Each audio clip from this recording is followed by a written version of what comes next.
es importante, que es el ciclo cardíaco, que es todo aquel que consta toda la serie de eventos, tanto mecánicos, fisiológicos como eléctricos, que se van a explicar en cada latido cardíaco.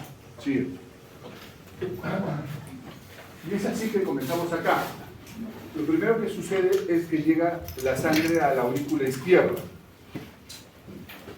Perdón. Acá estamos, apertura de... La sangre está en la aurícula izquierda, se apertura, porque hay un aumento de la presión de la aurícula izquierda, se apertura la válvula mitral y se apertura la válvula mitral y tricúspide y se vacía, pasa la sangre de la aurícula hacia el ventrículo, tanto del lado izquierdo como derecho, son prácticamente simultáneos ambos hechos. Entonces las presiones auriculares en este momento son mayores que las presiones ventriculares y están abiertas las válvulas mitral y tricúspide. Muy bien, luego sucede de que se van igualando las presiones de la aurícula con el ventrículo y entonces se produce un semicierre de la válvula mitral y tricúspide.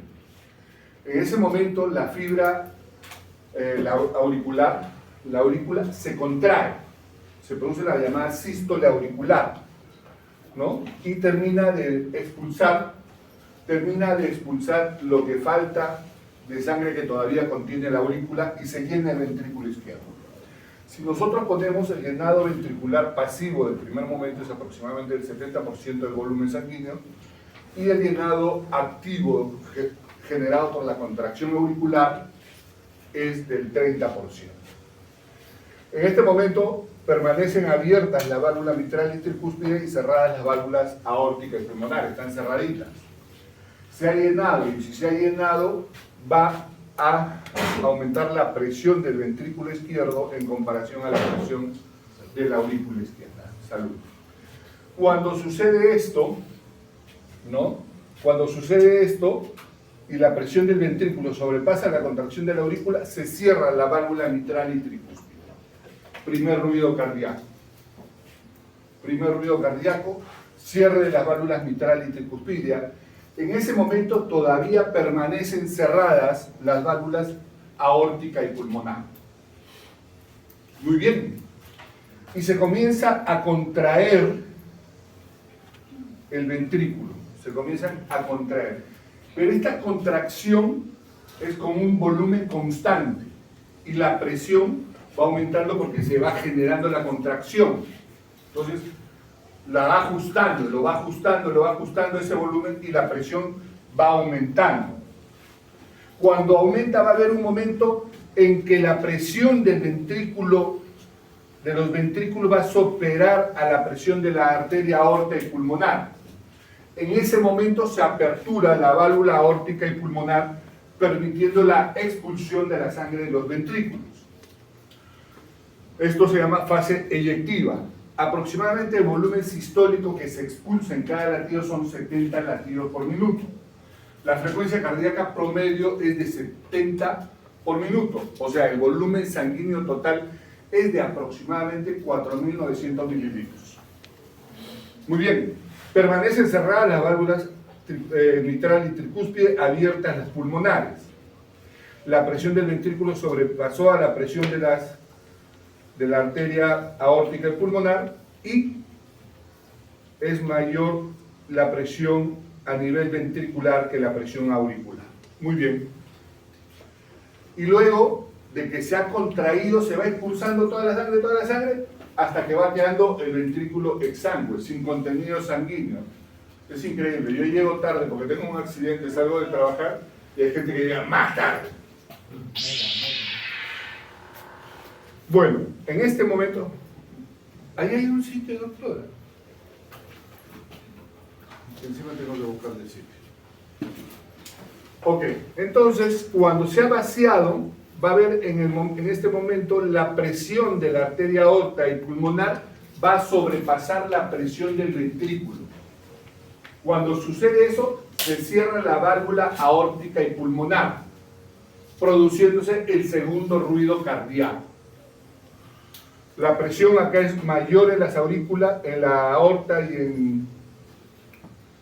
en la pulmonar, ¿ya? La sangre comienza a llenar tanto la aurícula derecha como la aurícula izquierda, se va dando el retorno venoso y la presión de los ventrículos acá todavía es mayor que la presión auricular, por lo que permanece cerrada la válvula mitral, tricúspide, aórtica y pulmonar en este momento. El volumen, al finalizar la diástole, el volumen residual, porque no se expulsa toda la sangre, es de aproximadamente 50 mililitros. Y luego comenzamos nuevamente el ciclo. Se llenaron las aurículas, aumenta la presión a nivel auricular, se apertura la válvula mitral y tricúspide y comienza a llenarse los ventrículos. Siguiente. Este es lo mismo.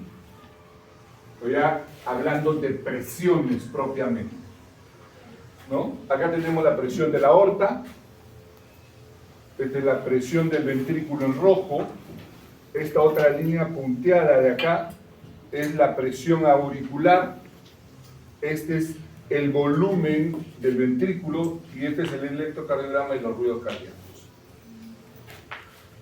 Y comenzamos en la sístole auricular acá. En este momento, la presión a nivel aórtico está de aproximadamente 80 milímetros de mercurio. La presión del ventrículo cuando comienza es aproximadamente 0, ¿correcto? Y la presión de la aurícula es algo similar. El volumen sistólico está en alrededor de 100 aproximadamente, 120, ¿ya? Y estamos en el complejo QRS del electrocardiograma. En este momento, cuando se produce la contracción isovolumétrica, el corazón está lleno de sangre, pero se comienza a contraer, comienza a incrementarse la presión del ventrículo izquierdo. Miren cómo se incrementa la presión del ventrículo izquierdo, pero el volumen está constante, el volumen al nivel del ventrículo.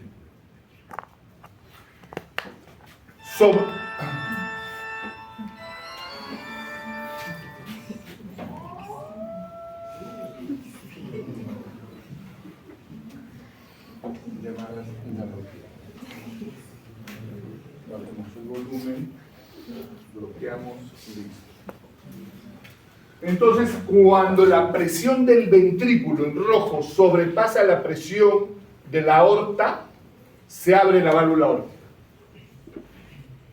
Acá se abre la válvula aórtica.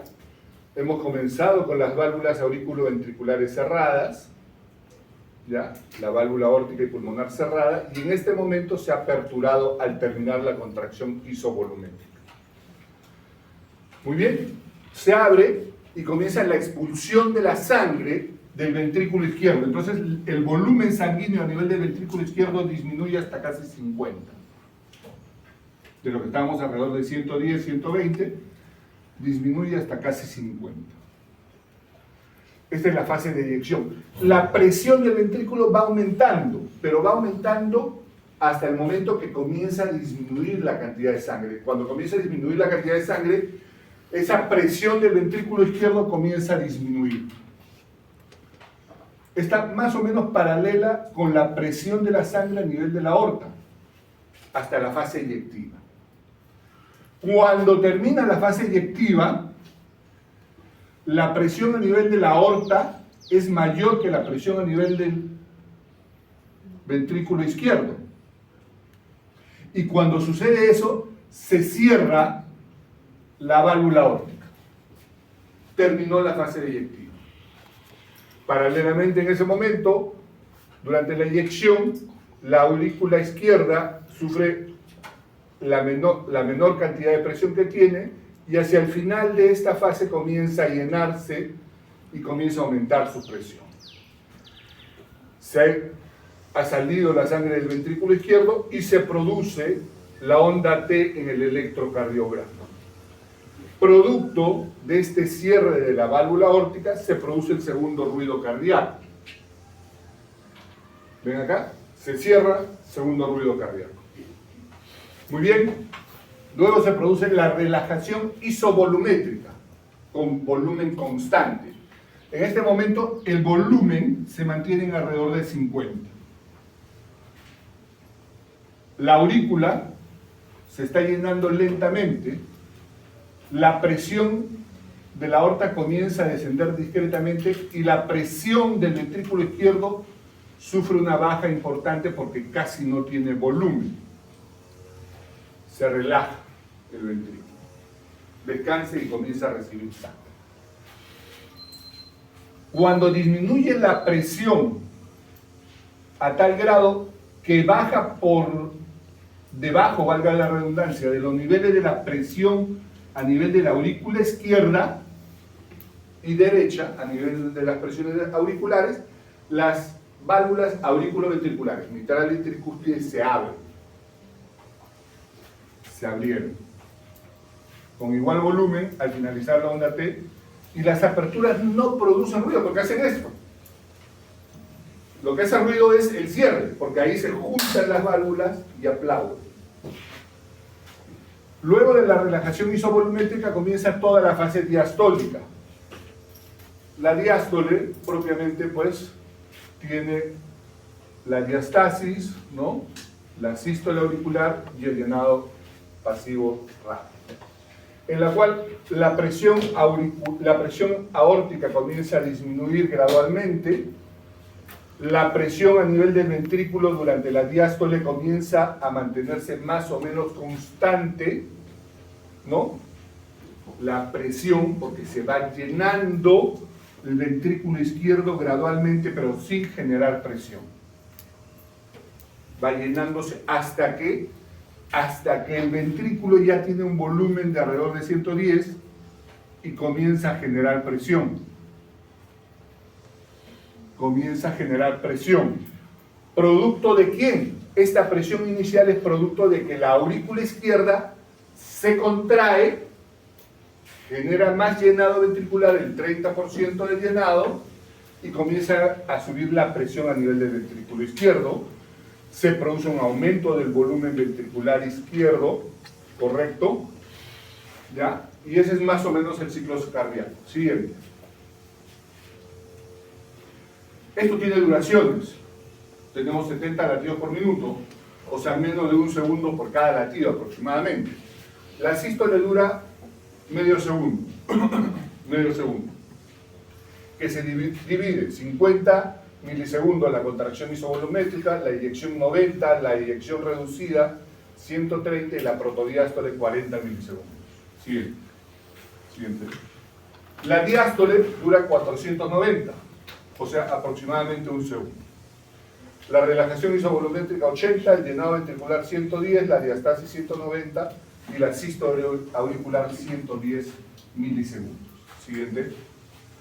Ciclo cardíaco total aproximadamente 800 milisegundos. Siguiente. Este es el mismo ciclo cardíaco como otra gráfica. Esta gráfica es fundamentalmente de presiones. Y comenzamos en el punto A. La válvula mitral se abre y se comienza a llenar el ventrículo izquierdo, pero con una presión del ventrículo izquierdo constante. Llenado pasivo. Se genera la contracción auricular, más o menos cuando estamos a 110 de volumen del ventrículo izquierdo, la aurícula generosamente se contrae y da el 30% de llenado. En este momento la presión a nivel ventricular aumenta y hace que la válvula mitral se cierre. Primer ruido. Comienza a contraerse el ventrículo con un volumen constante, pero comienza a generar presión. Se genera presión. Pasa de 20 a 80 aproximadamente, pero con un volumen constante. Cuando llega a aproximadamente 80 milímetros de mercurio, se apertura la válvula aórtica. Ya está cerrada acá la mitral, se apertura la aórtica. Y comienza a expulsar la sangre, va aumentando la presión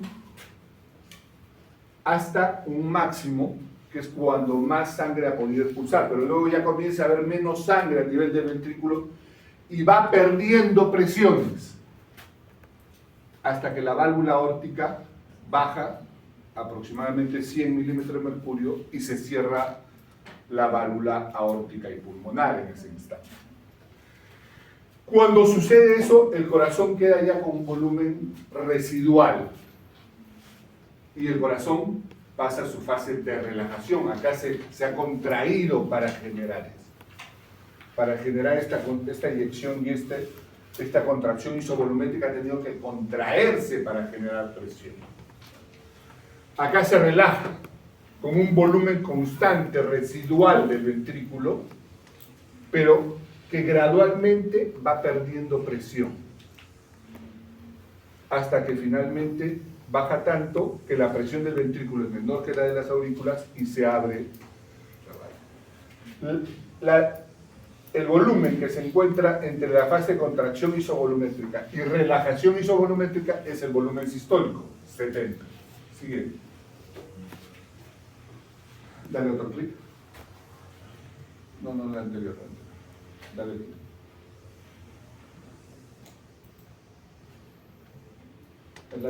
Sobre la imagen. Ahí podemos ver lo que estamos hablando. Se abre, se contrae, acá, dale otro clic, y en ese momento se abre la válvula aórtica. Fíjense que la mitral y la tricúspide se abren casi paralelamente. Sigue. Entonces, para ver gráficamente en un video qué sucede con el corazón.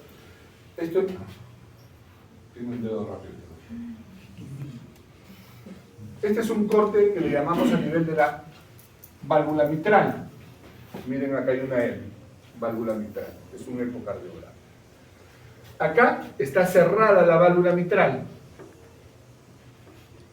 Cuando está cerrada la válvula mitral, ¿ya?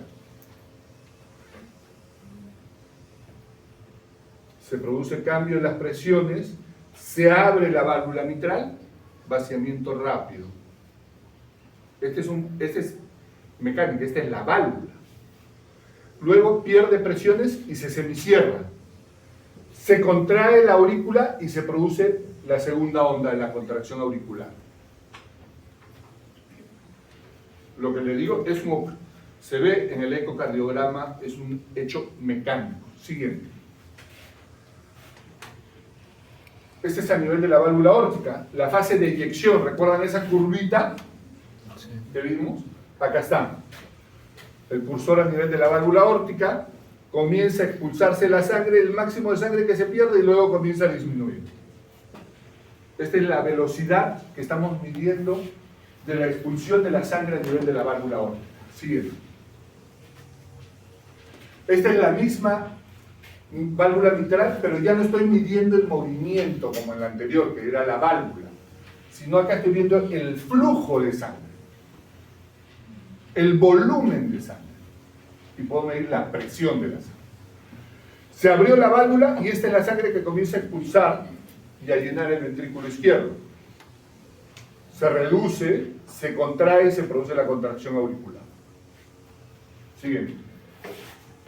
Onda E, onda A. Cuando el corazón es de un anciano, el corazón se pone rígido. Cuando el corazón es de un hipertenso, el corazón se pone rígido. Ya ni siquiera de un anciano, por encima de los 40 años el corazón comienza a ponerse rígido. Y entonces hay una resistencia incrementada del ventrículo a esa sangre que va a entrar. Y podemos ver cómo la primera fase, que debería ser más alta, es menor que la segunda fase. O sea, la contracción auricular acá comienza a generar mayores presiones producto de la rigidez del ventrículo, porque el ventrículo, cuando se vacía la aurícula y le manda sangre al ventrículo, ya no se distiende, ya no se relaja igual. Y al no relajarse igual, queda más volumen residual en la aurícula izquierda. La aurícula izquierda, cuando se contrae, ya da un mayor volumen que el volumen inicial, ¿no? La onda E es menor que la onda A. La onda E es la contracción auricular. Siguiente. Y esta es una arritmia, corazón totalmente arrítmico, los latidos con diferentes sitios. Acá está en la válvula mitral, pero no están las dos ondas como las vimos, retrocede. Miren, acá hay dos ondas. Siguiente. Acá hay una onda. Esta es una arritmia que se llama fibrilación auricular. Acá se ha perdido la contracción de la aurícula. No está en ritmo sinusal, está en una arritmia. Y solamente hay la onda E. Siguiente. Muy bien. Entonces hemos hablado del ciclo cardíaco y lo importante que se va tornando la capacidad de relajación del ventrículo izquierdo. El ventrículo izquierdo tiene que ser elástico, tiene que permitir que ese volumen distienda el ventrículo. Tenemos acá una curva de presión del ventrículo izquierdo versus el volumen. Y dice que conforme aumente el volumen en forma de J, debe ir aumentando la presión del ventrículo izquierdo. Pero, cuando el corazón se dilata, a mayores volúmenes no aumenta la presión. Y ahí la compliance, la distensibilidad está disminuida. Eso sucede en corazones con cardiopatía dilatada. Están dilatados como un globo, pierden la capacidad de generar presión porque ese músculo que tiene no es efectivo. Al revés, las cardiopatías hipertróficas, Unche hace fuerza, mayor contracción, entonces las presiones aumentan. A igual volumen, mayores presiones. Pero ahí la distensibilidad, la compliance está disminuida. Siguiente. Entonces, uno, paciencia, no seas tan rápido. Intensa es. La elasticidad es la propiedad de recuperarse de un estado de estiramiento, ¿no es cierto? O sea, el corazón se contrae y luego se tiene que relajar. En la relajación recibe sangrecita, está recuperando todos sus procesos, generando ATPs nuevos para volver a todo el proceso de contracción. Todo lo que sube, baja. Acción, reacción. Contracción, relajación. Entonces, la elasticidad es la propiedad para recuperarse en un estado de estiramiento, de relajación. Siguiente. El estrés es la medida de la intensidad de la fuerza de la pared. No es el estrés que ustedes sufren porque van a dar examen. No. Es el estrés de la pared. La pared sufre un estrés porque hay presión sobre ella. Siguiente. La deformación es una medida de dimensión del producto de la aplicación de un estrés. Acá sí está un poquito más complicado. ¿Vieron ustedes ese ecocardiograma que el corazón hacía así? Y así es como nos imaginamos el corazón, la contracción. ¿Y qué tal si yo le digo que no es así? El corazón, hay pulmón.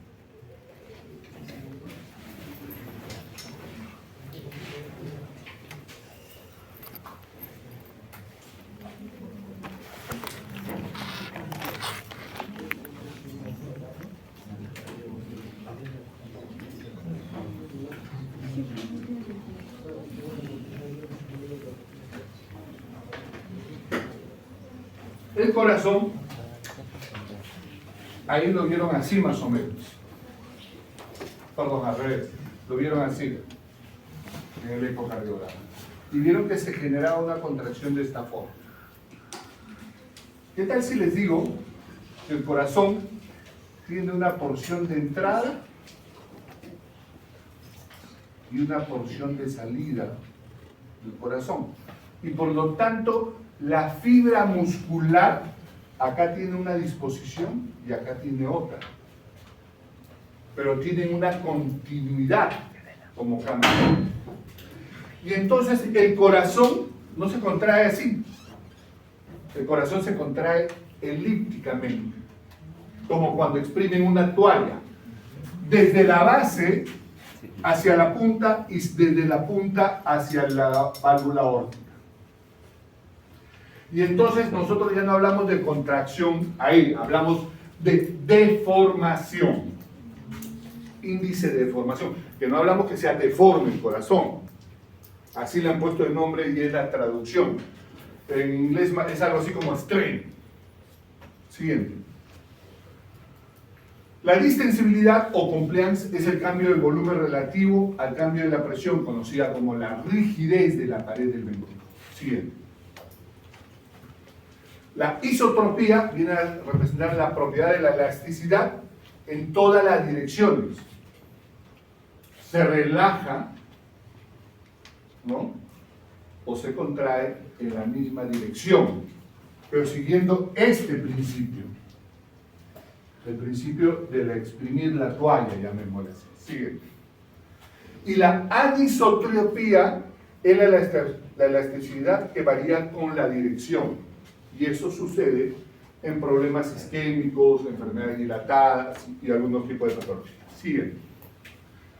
El volumen cardíaco, el volumen minuto cardíaco, que es la cantidad de sangre que se expulsa del corazón, o también conocido como gasto cardíaco o débito cardíaco. Siguiente.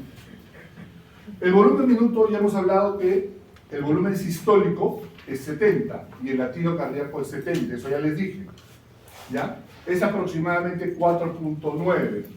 Pero si nosotros hacemos algunas medidas indexadas, hablamos de 80 mililitros por kilogramo por minuto. O si hablamos de volúmenes para la superficie corporal, es 3.2 litros por minuto por metro cuadrado de superficie corporal. Para una persona de 70 kilos, debería ser aproximadamente de 5.6 litros por minuto. Entre 4.900 y 5.600. Siguiente. Pero las necesidades metabólicas hacen que esto aumente, porque de arranque las necesidades metabólicas, ¿qué sucede? Incremento de la frecuencia cardíaca, temperatura, aumento de la frecuencia cardíaca, ejercicio, incremento de la frecuencia cardíaca, estrés, incremento de la frecuencia cardíaca, hipertiroidismo, incremento de la frecuencia cardíaca. Y cuando sucede eso, el corazón late más rápido y por lo tanto el volumen aumenta, ¿no? Y pueden producir problemas y enfermedades con gasto cardíaco elevado, porque el corazón va a estar trabajando como si estuviera corriendo permanentemente. Siguiente. Y hay condiciones que de por sí hacen que el corazón trabaje con sobreesfuerzo, que es el incremento de la masa corporal. Llámese los que estamos gorditos, los que estamos latinos, ¿no es cierto? Los que estamos poderosos. Siguiente. Y el gasto cardíaco, que corregido para la superficie corporal es hasta 3.5, de 2.2 a 3.5 como intervalo. No trabajamos con un valor exacto como lo di en la lámina anterior. Podemos decir que el gasto cardíaco puede estar incrementado o disminuido en ciertas patologías. Siguiente. El alto gasto cardíaco, o sea, cuando aumenta el gasto cardíaco, se da en los casos de disminución de la resistencia vascular periférica o cuando aumenta la frecuencia cardíaca, el hipertiroidismo, la anemia, el embarazo y las fístulas arteriovenosas. ¿Ya? El bajo gasto cardíaco será lo contrario, cuando el débito cardíaco está por debajo de 2.2. Siguiente. La incapacidad, ¿no?, como del ventrículo en generar una inyección del volumen adecuado. El volumen eyectivo, el volumen expulsado del corazón va a estar disminuido, por ejemplo en el infarto de miocardio, en la hipertensión arterial sistémica, en la cardiomiopatía dilatada, en las enfermedades valvulares, en la enfermedad pericárdica que no permite que ese corazón se extienda y llene de sangre suficiente. Y en algunas formas en las que no aumenta el volumen eyectivo, por ejemplo con el ejercicio. Siguiente.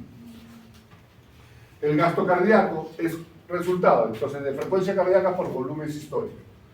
La frecuencia cardíaca tiene una regulación generalmente doble. Simpático aumenta frecuencia cardíaca, parasimpático la disminuye. El volumen sistólico tendrá una condicionante que es la resistencia vascular periférica, o sea, el estado de contracción o dilatación de las arterias. Y la presión arterial media, que es producto de la presión arterial, ¿no?, en la cual factorizamos la presión sistólica y la presión diastólica. Pero el volumen sistólico está determinado por la fuerza de contracción del ventrículo izquierdo, porque es la sangre que sale del corazón. Entonces es importante cómo se contrae el ventrículo izquierdo. ¿Cuánto de sangre contiene ese ventrículo izquierdo? Se supone que a mayor sangre, mayor volumen sistólico, hasta que se pierde la posibilidad de que ese corazón se contraiga. Y la capacidad de estiramiento. La capacidad de estiramiento. pasa es que estoy con el tiempo justo y tenía que programar. Todo está regulado, este estiramiento y este volumen del fin de diástole, por la ley de Frank-Starling. Cuando estiran la fibra a mayor estiramiento, mayor expulsión. Cuando estiran la fibra, entra más volumen, mayor volumen del fin de diástole. Siguiente. El principio de Fick es un principio que se utiliza para calcular el gasto cardíaco y consiste en que la cantidad más o menos de oxígeno que entra debe salir del pulmón, ¿no? 160 llegan al ventrículo derecho, el pulmón llegan 200 mililitros por minuto, ¿no? Lo que hace un gasto cardíaco de aproximadamente 5.000 o 5 litros por minuto, y el volumen expulsado es igual al volumen pulmonar. Esto nos sirve a nosotros cuando hacemos cateterismo cardíaco y monitorizamos las funciones cardíacas para poder ver cuánto volumen hay al ingreso y a la salida. Siguiente. Y es así que el gasto cardíaco mediante el principio de Fick se puede calcular por el oxígeno absorbido a nivel pulmonar sobre la resta entre el oxígeno de sangre arterial con la sangre venosa. Por eso nosotros ahí medimos a nivel de catéteres todas estas variables. Y con lo cual decimos que el volumen estimado de paso del gasto cardíaco es de 5.000 mililitros. Siguiente. Ok. Me van a disculpar porque estoy, cuando se me ha malogrado el carro, ahora tengo que llevarlo a arreglar. Déjame ver. 97, 65, 30. Estoy en déficit.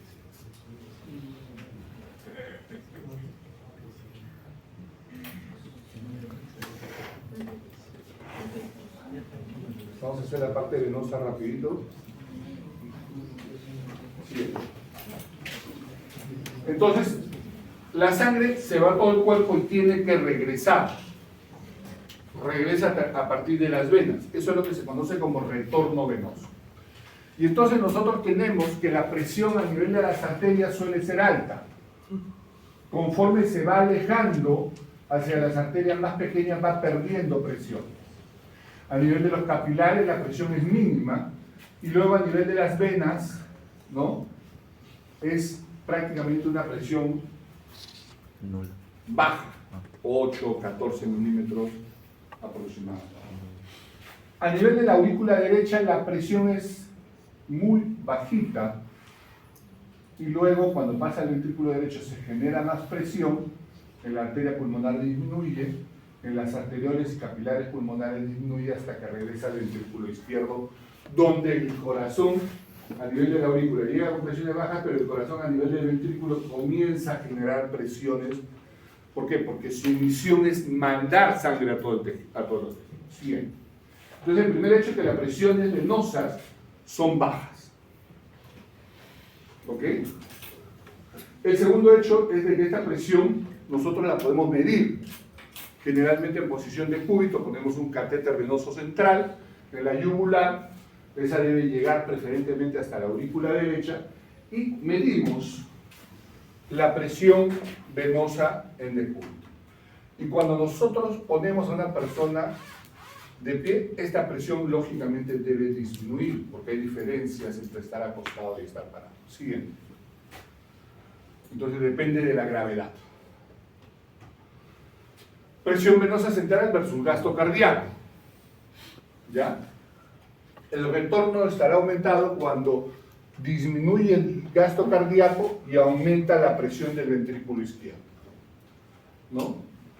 Debe ir disminuyendo gradualmente, pero cuando los volúmenes del débito cardíaco son mayores que la presión venosa, ¿ya?, entonces estaremos hablando que la presión venosa está aumentada. Y tiene correlato con la función cardíaca, hablamos de la función contráctil fundamentalmente. Cuando se va generando la contracción, es inversamente proporcional al retorno venoso. La presión aumenta, el retorno venoso disminuye. ¿Ok? Siguiente.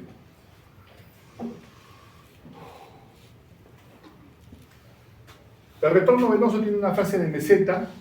La sangre va generando presión en la aurícula derecha con una presión constante, una zona de transición que comienza a disminuir muy tenuamente y luego disminuye bruscamente, ¿ya? Esta presión a nivel de la aurícula derecha va a disminuir producto de que se va llenando, ya no entra más sangre en esa cavidad, ¿no? Disminuye la función de la bomba cardíaca y aumenta la presión de la aurícula derecha. Puede esta disminuir producto de la fuerza de retrógrada de la presión auricular, o sea, si la presión a nivel de la aurícula derecha está aumentada, por ejemplo en la insuficiencia cardíaca derecha, el corazón del lado derecho no funciona y se comienza a acumular la sangre en la aurícula derecha, incrementa la presión de la aurícula derecha, y eso hace que este retorno venoso disminuya. Y puede estar aumentado cuando las venas de la circulación sistémica permitan una mayor capacidad para soportar mayores volúmenes. Siguiente. Los mecanismos de la reserva de la función contráctil de la función cardíaca son modificar la longitud de la diástole. Generalmente a mayor volumen diastólico, mayor volumen eyectivo, mayor fracción de eyección, mayor expulsión, hasta que ese ventrículo se distiende tanto que pierde la capacidad de contraerse, pierde su elasticidad, pierde el mecanismo de Frankenstein. Siguiente. Tiene un estímulo simpático fásico que estimula la contracción. El simpático no solamente produce aumento de la frecuencia cardíaca, sino el sistema simpático produce un incremento de la fuerza de contracción, es inotrópico positivo. Tiene receptores de tipo beta 1 a nivel del corazón. Siguiente. La adaptación a largo plazo se da por alteración genética de las isocimas. Cuando un corazón, por ejemplo, es un corazón en un paciente con una enfermedad valvular aórtica, en un paciente hipertenso, el corazón comienza a tornarse hipertrófico. Y al principio es una hipertrofia fisiológica, compensatoria. Pero conforme el mecanismo sigue, comienzan a producirse isomiosinas y proteínas contráctiles anormales con expresión genética anormal. Y estas moléculas contráctiles no cumplen una contracción efectiva, una contracción eficaz. Siguiente. Sistema de éxito-conducción sí es otro mundo, y eso tenemos que hacerlo en una sesión. ¿Quedamos ahí? ¿Preguntas?